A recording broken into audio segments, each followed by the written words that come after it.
Ooh, I'm a little shiny. This is the first one, the first love letters. I'm so excited.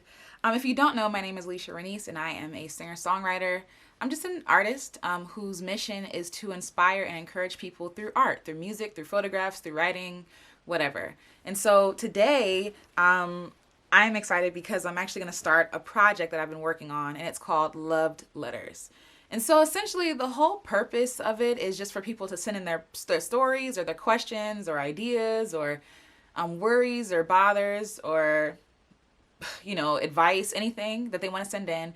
And I'll turn their story into art, or I'll try to turn it into art. So I might respond with a poem, with a photograph, or a song. And I got my first one, and I'm really excited. And I also give people the option when they send it in, the option to share their story or not, because I don't want to force anyone to, put their stuff on blast. I could just make the art and just send it to them and share it with other people. But this person has graciously allowed me to share her story with you, so I'm going to read it to you right now, okay? From Tasha. The subject is What Lies Beneath. I was so accustomed to pain that I mastered hiding my feelings really well. From the outside looking in, no one could have guessed the secrets I withheld. After being sexually assaulted, I felt like my identity was stripped away from me. I felt unworthy, unlovable, and full of shame. I carried the guilt with me for several years, which made it challenging for me to open up and connect with other people. I thought that it was too great of a risk to be vulnerable. The moment I made the decision to reveal my scars, stop feeding my fears, and release the broken pieces of my heart to God, that's when my life began to change. I am no longer surviving, but ultimately thriving in the fullness of God's purpose for my life. I see myself as beautiful, a trailblazer, and an overcomer. I am a sounding board for those who feel silenced. It is my hope that with everyone I encounter, I give them the courage to explore the power of fearlessness and embrace the life they've always imagined. Thank you so much, Tasha, for sharing your story. This is really heavy. It's really heavy, but it's beautiful and it's brave. I love the fact that you're not afraid to share your story and you don't allow that moment or that, that happening to really dictate who you are. You know what I'm saying? You didn't allow it to quiet you.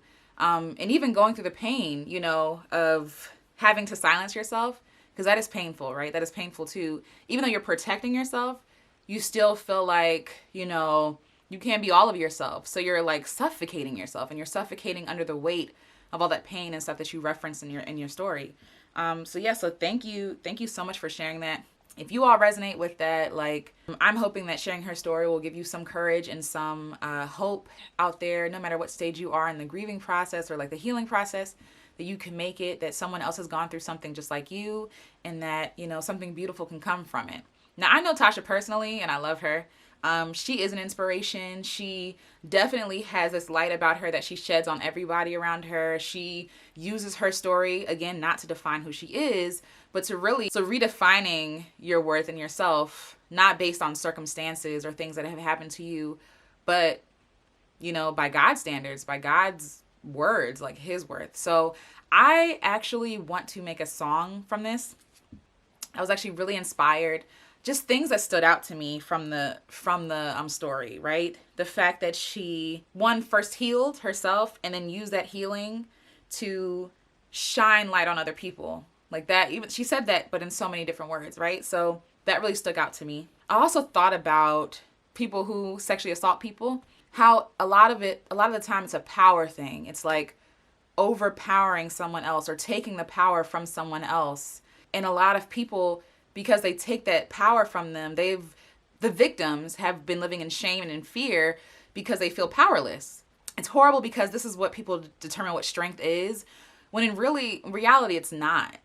It's not strength, it's weakness. The fact that you can't control yourself, that's a weakness. Anyway, I can go into a whole thing about that. But that is another thing that stuck out to me. Just the audacity that you think you have the right to someone else's body is mind-boggling. You know what I'm saying? It's crazy. No one owes you anything. No means no, period. You know what I'm saying? No one owes you sex. No one owes you a grab or a kiss or a dance. Women's bodies are their own bodies. You do not get to determine, what you deem as yours. It's so barbaric to me. One thing that stuck out to me about that is this idea of, barbaric strength, and how for so long that's been yeah, that's been championed, and but really it's really setting people back, because it's like, no, if this is untamed, if this is not, like, yes, you are strong, God made you strong, but be empathetic, be kind, be courteous, be respectful, you know what I mean, be loving. Like, you can use that strength in so many other ways. And I feel like the words aren't coming out right. So let me actually just get to my notebook and show y'all the notes that I wrote down. All right, so I'm gonna show y'all my notes. I made a little like word, like a mind map. That's what it's called. Sorry, y'all.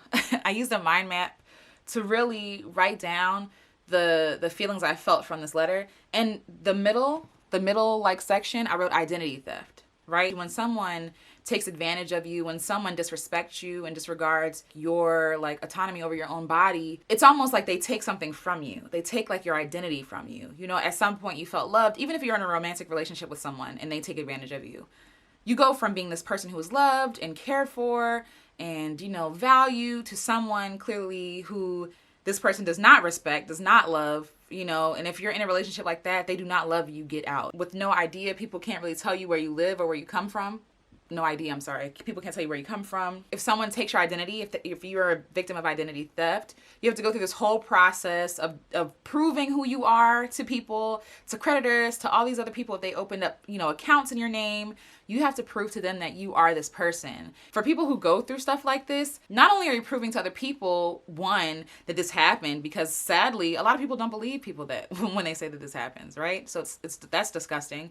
But then you're also trying to prove to yourself, like, no, I am this person. I am Alicia. I am, or in this case, Tasha. I am Tasha. And Tasha has been all of these things, and now it feels like all those things are taken away. A lot of victims feel like everything has been taken away from them. They're no longer safe. They're no longer secure in who they are. They don't know who they are. Like, did I allow this to happen? Is it my fault?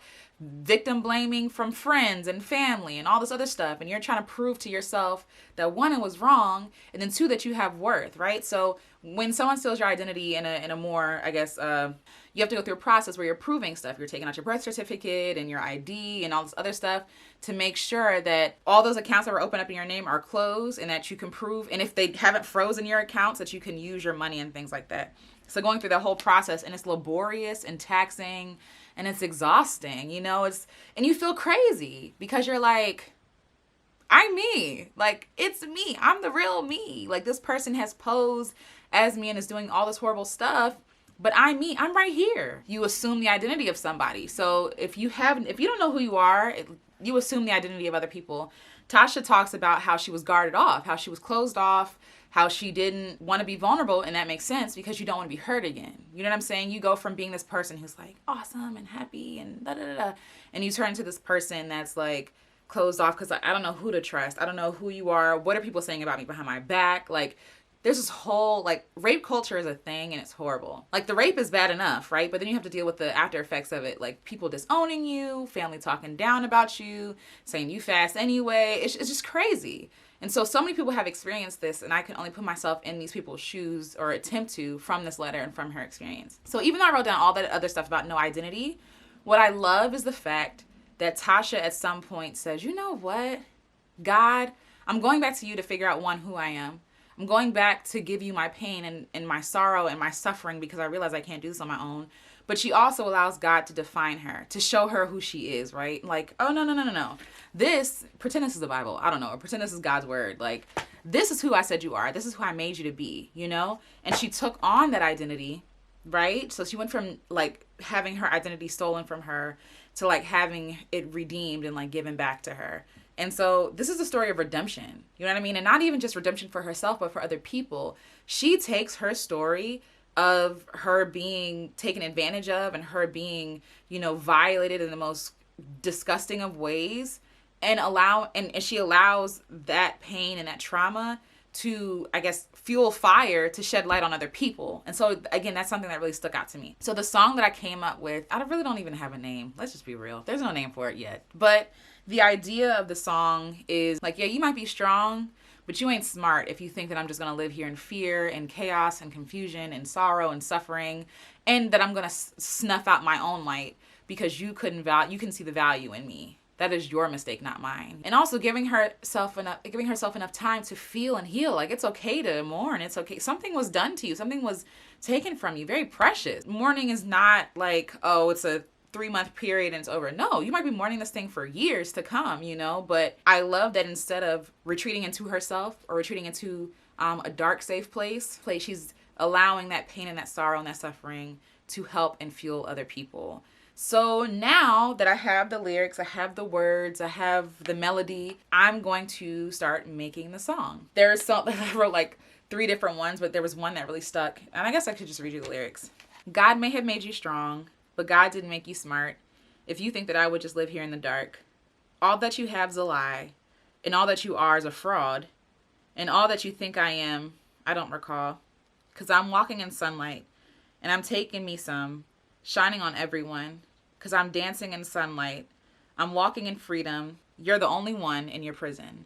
So essentially this idea of, yeah, you thought you had me bound and locked up and stuff, but you're the only one in darkness. You're the only one in your prison. Like, because when you do heinous acts like that, like, you're in a prison by yourself. Like, you imprison yourself, you know, and you're going to live there and you're going to suffer. I'm not.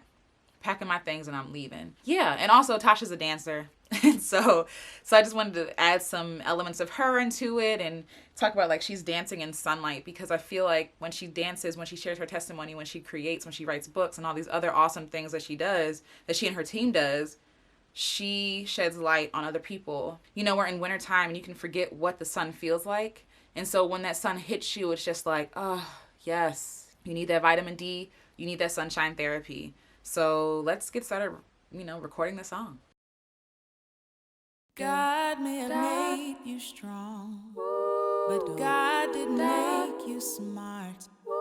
If you thought that I would live here in the dark, all that you have's a lie, and all that you are's a fraud, and all that you think I am, I don't recall.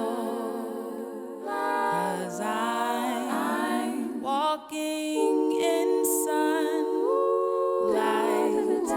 and I'm taking me some, shining on everyone. 'Cause I'm dancing in sunlight, I'm walking in freedom. You are the only one in your prison.